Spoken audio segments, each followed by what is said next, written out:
안녕하세요. 오늘은 개발자 파비엔 생글라드가 정리한 USB 치트시트를 바탕으로 왜 USB 명칭이 이렇게 복잡해졌는지 그리고 실제 속도는 어떻게 계산되는지 깊이 있게 살펴보겠습니다. 이 치트시트는 단순한 정리표가 아닙니다. 실제로 USB-IF의 마케팅 명칭과 기술 명칭이 너무 혼란스러워서 한 개발자가 하루를 통째로 날린 후 만들어진 실전 자료입니다. 가장 충격적인 사실부터 말씀드리겠습니다.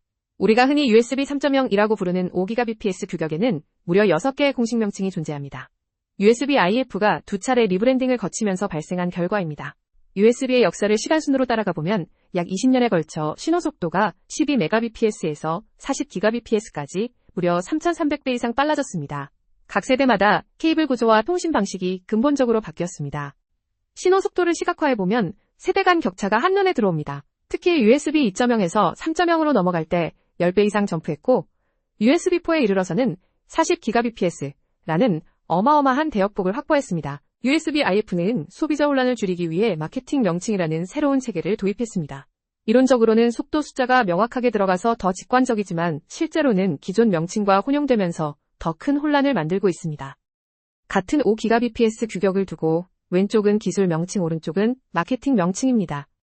USB-IF는 소비자가 마케팅 명칭만 보면 된다고 권장하지만 개발자나 엔지니어는 여전히 기술 명칭을 사용해야 하므로 양쪽을 모두 알아야 합니다. 이게 바로 같은 규격에 여러 이름이 붙은 근본 원인입니다. 새 규격이 발표될 때마다 기존 규격을 그 이름 아래로 편입시키는 정책 때문에 시장에는 동일 제품의 다른 이름이 동시에 유통됩니다. USB 케이블 내부의 전선수도 세대별로 달라집니다. 4선에서 8선으로 다시 12선으로 늘어나는 데에는 단순히 더 많은 데이터를 전송하기 위해서가 아니라 통신 방식 자체가 근본적으로 바뀌었기 때문입니다. USB 3.2 EXE와 USB4의 12선 구조를 자세히 보면 송신 두 쌍과 수신 두 쌍이 각각 차동 신호로 구성됩니다. 차동 신호는 두 선의 전압 차이로 데이터를 전달해 노이즈에 강한 방식입니다. 전선수에 따라 통신 구조가 달라집니다. USB 2.0은 같은 선으로 송수신을 교대로 하는 반이중 방식이고 USB 3.0부터는 송신 전용과 수신 전용 라인이 분리된 전이중 방식입니다. USB 3.2 EXE처럼 두 개의 레인을 묶어서 사용할 때 핵심 기술이 바로 레인 스트라이핑과 본딩입니다. RAD0과 비슷하게 데이터를 분산해 동시에 전송하고 받는 쪽에서 다시 조합합니다. 속도가 빨라질수록 신호가 약해져 케이블 길이는 오히려 짧아집니다. USB 1.1의 4m에서 USB4는 80cm까지 줄어들었습니다. 이는 고주파 신호의 감쇄와 EMI 문제 때문에 물리적으로 어쩔 수 없는 한계입니다. USB 마케팅에서 표기하는 Gbps는 신호 속도일 뿐 실제 데이터 전송 속도가 아닙니다. 인코딩 오버헤드와 프로토콜 오버헤드를 빼면 실제 속도는 그보다 한참 떨어집니다. USB 3.0과 3.1 Gen1은 8bit 10b 인코딩을 사용합니다. 8비트 데이터를 보낼 때마다 10비트를 전송해야 해서 무조건 20%의 대역폭을 잃습니다. 이는 신호의 안정성과 동기화를 위한 필요악입니다. USB 3.1 Gen 2부터는 128B, 132B 인코딩으로 변경되어 오버헤드가 20%에서 3%로 극적으로 감소했습니다. 같은 10Gbps라도 8B, 10B였으면 8Gbps였을 텐데 9.7Gbps까지 끌어올린 셈입니다. 두 인코딩 방식의 비교입니다.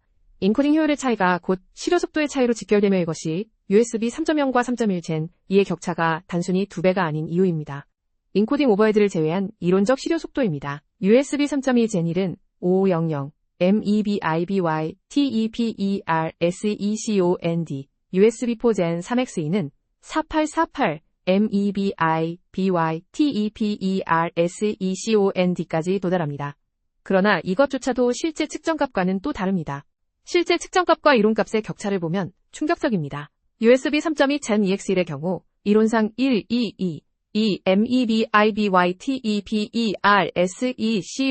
가능해야 하지만 실측으로는 780 MEBIBY TEPERSECOND 약 64%만 도달합니다. 빠른 규격일수록 격차가 커지는 경향이 있습니다. 이론값과 실측값의 차이는 어느 한 곳의 문제가 아니라 전체 데이터 경로에서 발생하는 누적 오버헤드입니다. SSD 자체 속도, 컨트롤러, 드라이버, OS 스케줄링까지 모두 영향을 미칩니다. USB4의 진짜 정체는 인텔의 썬더볼트 3 기술입니다. 인텔이 2017년 썬더볼트 3 사양을 USB-IF에 무료로 공개하면서 그 기술이 USB4의 기반이 되었습니다. 그래서 USB4는 썬더볼트 3와 호환됩니다. USB4는 2019년 발표 이후 빠르게 진화해왔습니다. 2022년 기준으로는 40Gbps가 최대 사양이지만 이미 80Gbps의 USB4V 2.0이 발표되어 곧 시장에 보급될 예정입니다. USB-C 커넥터는 단순한 물리적 형태가 아니라 통신 규격의 통합이기도 합니다. 같은 커넥터로 다양한 USB 규격 영상 전력까지 모두 지원합니다. 다만 같은 USB-C 케이블이라도 내부 사양은 천차만별이라는 점에 주의해야 합니다. USB-C 케이블을 살 때 가장 주의해야 할 점입니다. 모양이 같다고 같은 성능이 아닙니다. 100원짜리 USB-C 케이블과 5만원짜리 썬더볼트 4 케이블이 외형은 거의 같지만 성능은 100배 가까이 차이 날 수 있습니다. 리눅스에서는 LSUSBT 명령어로 각 USB 디바이스의 실제 연결 속도를 확인할 수 있습니다. 5000M, 1000M 같은 값으로 표시되며 이를 통해 케이블이나 호스트 포트가 제 속도로 동작하는지 진단할 수 있습니다. USB 속도가 기대만큼 안 나올 때는 이 순서로 진단하세요. 호스트 케이블 디바이스 중 가장 느린 한 가지가 전체 속도를 결정합니다. 가장 흔한 원인은 케이블이며 그 다음이 USB 허브를 거치는 경우입니다. 용도에 맞는 규격 선택이 중요합니다. 일반 외장 HDD를 USB4 케이블에 연결해도 HDD 자체 속도가 200mbit/epercond 정도라 USB 3.0으로 충분합니다. 반대로 NVMe 외장 SSD를 USB 3.0에 연결하면 SSD의 잠재력을 절반도 못 씁니다. USB-C는 데이터뿐 아니라 전력 전송에서도 혁명을 일으켰습니다. PD 3.1 EPR 사양은 최대 240W까지 지원해 이제 게이밍 노트북도 USB-C 하나로 충전이 가능합니다. 전원 어댑터의 표준화도 임박했습니다. USB를 다루다 보면 자주 마주치는 오해들입니다. 특히 USB-C 모양만 보고 USB 3.x로 단정하면 안 되며 썬더볼트4는 USB4의 슈퍼셋으로 더 엄격한 인증을 거친 상위 규격이라는 점을 기억해야 합니다. 단위 환산은 USB뿐만 아니라 모든 통신 규격에서 흔히 혼동되는 부분입니다.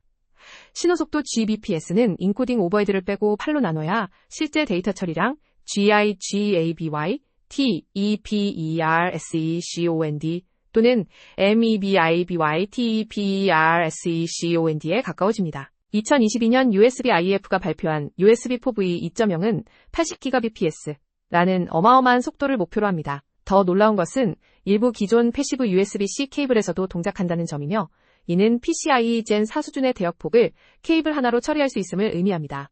개발자가 하드웨어 통신 규격을 모르면 존재하지 않는 소프트웨어 버그를 추적하느라 시간을 날리게 됩니다. 파비엔 생글라드가 처음에 했던 실수도 정확히 이런 경우였습니다. 실무에서 USB 디바이스를 도입할 때는 이런 체크리스트로 접근하는 것이 좋습니다. 특히 산업용이나 미션 크리티컬 환경에서는 인증된 케이블 사용이 필수입니다. USB 케이블을 살 때 이 5가지를 확인하면 후회를 줄일 수 있습니다. 특히 USB-IF 공식 인증 마크가 있는 제품은 사양이 보장되며 100W 이상의 PD 케이블은 이 마커 칩이 내장되어 있어야 합니다. 오늘 살펴본 USB 치트시트의 가장 큰 교훈은 단순합니다. 숫자에 속지 말고 명칭의 역사를 이해하고 실측값을 신뢰하라는 것입니다. 이는 USB뿐 아니라 모든 기술 스펙을 평가할 때 적용되는 원칙입니다. 오늘 다룬 핵심 내용을 정리하면 USB는 명칭부터 인코딩 실측 속도까지 다층적으로 이해해야 하는 기술입니다. 이 치트시트가 여러분의 다음 디버깅이나 장비 선택에 시간을 절약해 주길 바랍니다. 시청해 주셔서 감사합니다.